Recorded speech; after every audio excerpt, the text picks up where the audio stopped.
Marine Miller, bonsoir. Bonsoir. Vous êtes journaliste au quotidien français Le Monde, auteur de La Révolte, enquête sur les jeunes élites face aux défis écologiques, paru aux éditions du Seuil. Vous en êtes une représentante. Marie Gillet, vous êtes diplômée de l'AgroParisTech, vous travaillez sur les ressources en eau et vous êtes l'une des rédactrices du manifeste étudiant pour un réveil écologique en 2018. Cette année-là, qu'est-ce qui provoque chez vous l'envie d'écrire ce manifeste? Qu'est-ce qui se passe? Plusieurs choses. D'une part, c'est vrai que j'ai la chance au sein d'AgroParisTech d'avoir choisi une spécialité de dernière année où je peux structurer mes idées. Je dis merci à mes professeurs d'ailleurs pour ça. Mais en gros, ce qui était un ressenti général sur la situation écologique du monde se structure au cours de cette année et j'ai la chance de pouvoir en discuter avec d'autres personnes, d'autres étudiants, d'autres écoles et établissements. Et on se dit ensemble, il faut qu'on unisse nos forces parce qu'on fait des choses de manière segmentée, mais ensemble, on pourra peut-être écrire un texte. En 2018, il y a un éveil à l'écologie des 15-25 ans? Oui, voilà, 2018, c'est une année intéressante parce qu'en toile de fond, il y a plusieurs événements. Des événements climatiques, bien sûr, c'est l'année la plus chaude en France depuis 1900. Et puis des événements politiques. C'est l'année où Nicolas Hulot démissionne par surprise sur France Inter à la fin du mois d'août. C'est l'année où Greta Thunberg... il était ministre à l'époque? Il était ministre de la Transition, oui, tout à fait. Et c'est l'année aussi où une jeune Suédoise, Greta Thunberg, fait des grèves pour le climat tous les vendredis. Donc il y a un certain nombre d'événements qui participent en fait à la prise de conscience de cette génération. Après, on peut remonter jusqu'à 2015 avec le début de la collapsologie, etc. Mais c'est vrai que... Alors sur le papier, ces jeunes élites sur lesquelles vous vous penchez dans ce livre, elles n'ont aucune raison de se révolter. Elles sortent de grandes écoles. Leur avenir est assuré aux meilleures places. Et votre cas, à vous, Marie Gillet, est-ce que vous avez renoncé clairement à un avenir doré pour défendre la planète? J'ai renoncé. Si je vous propose un emploi chez Veolia, vous qui travaillez dans l'eau, vous dites non, avec un très bon salaire, vous dites non? Oui, parce que le salaire n'est pas du tout ce qui m'intéresse. Et en l'occurrence, on essaie de renoncer à un certain nombre de nos privilèges. Et d'ailleurs, c'est quelque chose qui est dans le manifeste, qui est assez fort, de dire, puisqu'on a la chance d'avoir fait des études, c'est pas le cas de tout le monde, la chance d'avoir pour beaucoup des parents qui gagnent bien leur vie, etc.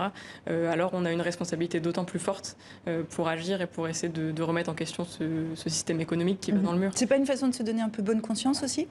Ben non, je pense pas parce que, c'est vraiment comme je dis, on ne pousse pas tout le monde à remettre en question les choses autant que nous. On se dit, nous, on a du pouvoir, on est considérés comme des élites. Moi, c'est un terme que j'aime pas beaucoup, mais on a un poids du coup politique et économique, et donc autant l'utiliser pour essayer de faire changer les choses. Et vous êtes souvent décrit comme des futurs dirigeants. Voilà.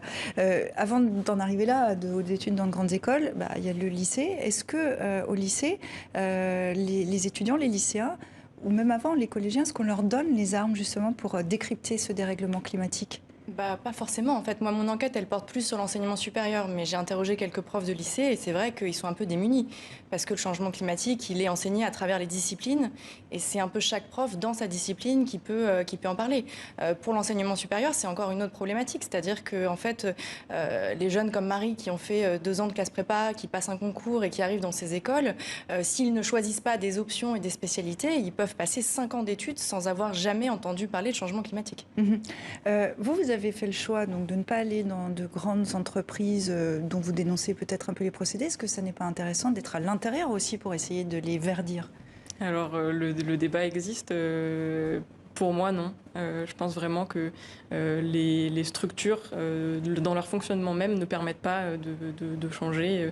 Elles sont trop grosses et elles ont une influence assez énorme sur les gens qui la constituent. Pour le coup, je connais des personnes qui ont essayé de changer les choses de l'intérieur, qui se sont juste cassé les dents et qui ont fini en burn-out. Une étude récente montre que Total savait dès 1971 l'impact de ses activités sur le climat. L'entreprise a ensuite cherché à fabriquer du doute sur le réchauffement climatique. Est-ce que vous en voulez, comme on le dit souvent, que votre génération climat en veut aux générations précédentes? C'est votre cas? C'est une bonne question que je ne me suis pas encore posée. Quand on sait, je pense que oui, on peut en vouloir aux gens qui savaient. Après, je pense qu'il y a aussi beaucoup de gens qui ne savaient pas forcément et qui étaient ceux qui ont grandi dans les années 60, tout était possible, les ressources étaient illimitées, la planète pouvait absorber nos pollutions de manière illimitée aussi. Donc ceux qui ne savaient pas, on ne peut pas leur en vouloir. Mais ceux qui savaient, par contre, oui. Cette colère, cet éveil, cette envie de construire le monde de demain, est-ce que vous pensez que c'est un phénomène durable ou il y a un effet de mode? Oui, je pense que c'est un phénomène durable. Je pense que là, on avait les premiers signaux en 2018-2019. Il y a eu le Covid qui a mis quand même sous cloche toutes les mobilisations qui étaient nées pendant ces années-là. Et je pense que ça va reprendre. C'est un sujet du présent, comme vous l'avez dit. C'est un sujet d'avenir aussi. Donc c'est fait pour durer. Et la COP26 qui démarre dans une semaine, vous en attendez quelque chose? Pas grand-chose, non, malheureusement. Et vous, puisque vous êtes quand même aussi un peu de cette Oui, génération-là. je vais regarder les débats, bien sûr. Mais en attendre quelque chose, quoi, en fait Qu'est-ce qui peut se passer dans ce genre d'événement? Que les actes suivent les engagements, ce serait une bonne chose. On aura la réponse dans une quinzaine de jours quand la COP se terminera. Je rappelle le titre de votre livre, La Révolte, enquête sur les jeunes élites face aux défis écologiques. Marine Miller, merci beaucoup et merci à vous, Marie Gillet, d'être venue nous parler dans 64 minutes.